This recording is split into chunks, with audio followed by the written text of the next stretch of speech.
Assalamualaikum warahmatullahi wabarakatuh. Sebelumnya perkenalkan, nama saya Alifa Salwanovianti dengan NPM 2401110240088 kelas B dari Prodi Teknik Pertanian. Tujuan saya membuat video ini adalah untuk menjelaskan betapa pentingnya menjaga saluran irigasi dan drainase agar berjalan baik dan mendukung segala aktivitas dalam kehidupan kita. Teman-teman pernah kepikiran gak sih, gimana kalau gelas ini alasnya tuh gak ada, dasarnya gak ada? Otomatis air yang kita tuang ke dalamnya kan akan langsung tumpah. Dan akhirnya kita gak jadi minum karena airnya udah habis duluan tumpah kemana-mana. Sebenarnya konsep ini tuh sama dengan lingkungan kita. Kalau air di lingkungan kita gak punya wadah atau saluran yang baik, maka air yang tadinya menjadi sumber manfaat malah bisa menjadi sumber masalah untuk kehidupan kita. Nah, makanya kita butuh dua sistem utama yang bisa bantu kita untuk mengelola air ini, yaitu irigasi dan drainase. Yuk kita bahas. Jadi gampangnya gini teman-teman, irigasi itu berfokus ke penyediaan air. Jadi irigasi mengalirkan air ke lahan pertanian secara teratur dan tepat.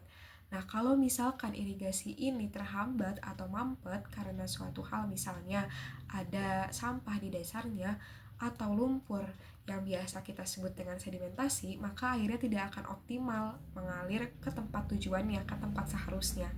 Nah, kalau misalkan drainase berfokus ke pembuangan air. Nah, drainase ini memastikan air hujan atau sisa pengairan itu tidak menggenang di lahan itu, tidak merendam lahan itu.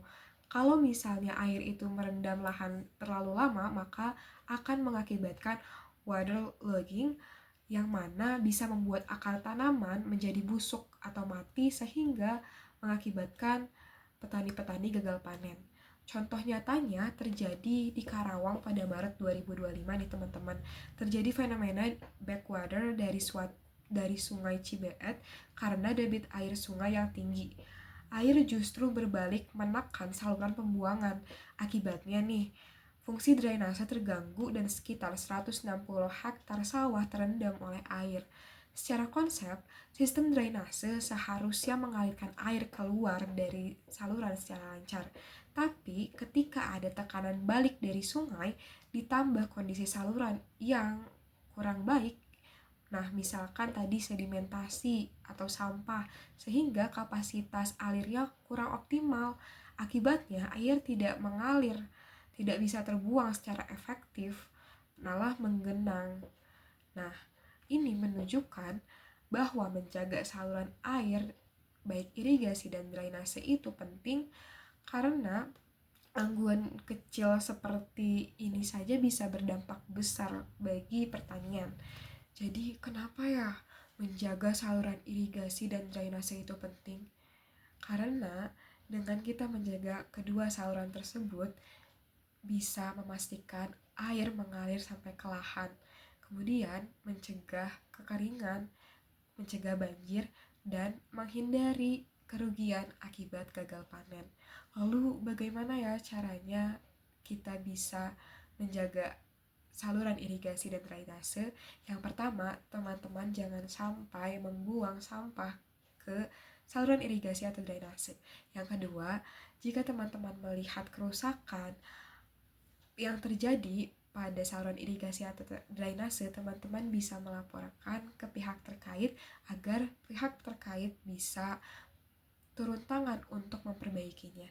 Yang terakhir adalah mendukung segala aktivitas gotong royong dan pemeliharaan rutin untuk saluran irigasi dan drainase. Jadi, yuk kita sama-sama untuk menjaga saluran irigasi dan drainase ini tetap baik, bersih, dan terawat agar saluran irigasi dan drainase bisa berperan optimal untuk membantu segala aktivitas kita dan produktivitas lahan pertanian. Mungkin sekian yang dapat saya sampaikan. Semoga bermanfaat bagi teman-teman semua. Mohon maaf bila ada kesalahan dalam pengucapannya. Terima kasih. Wassalamualaikum warahmatullahi wabarakatuh.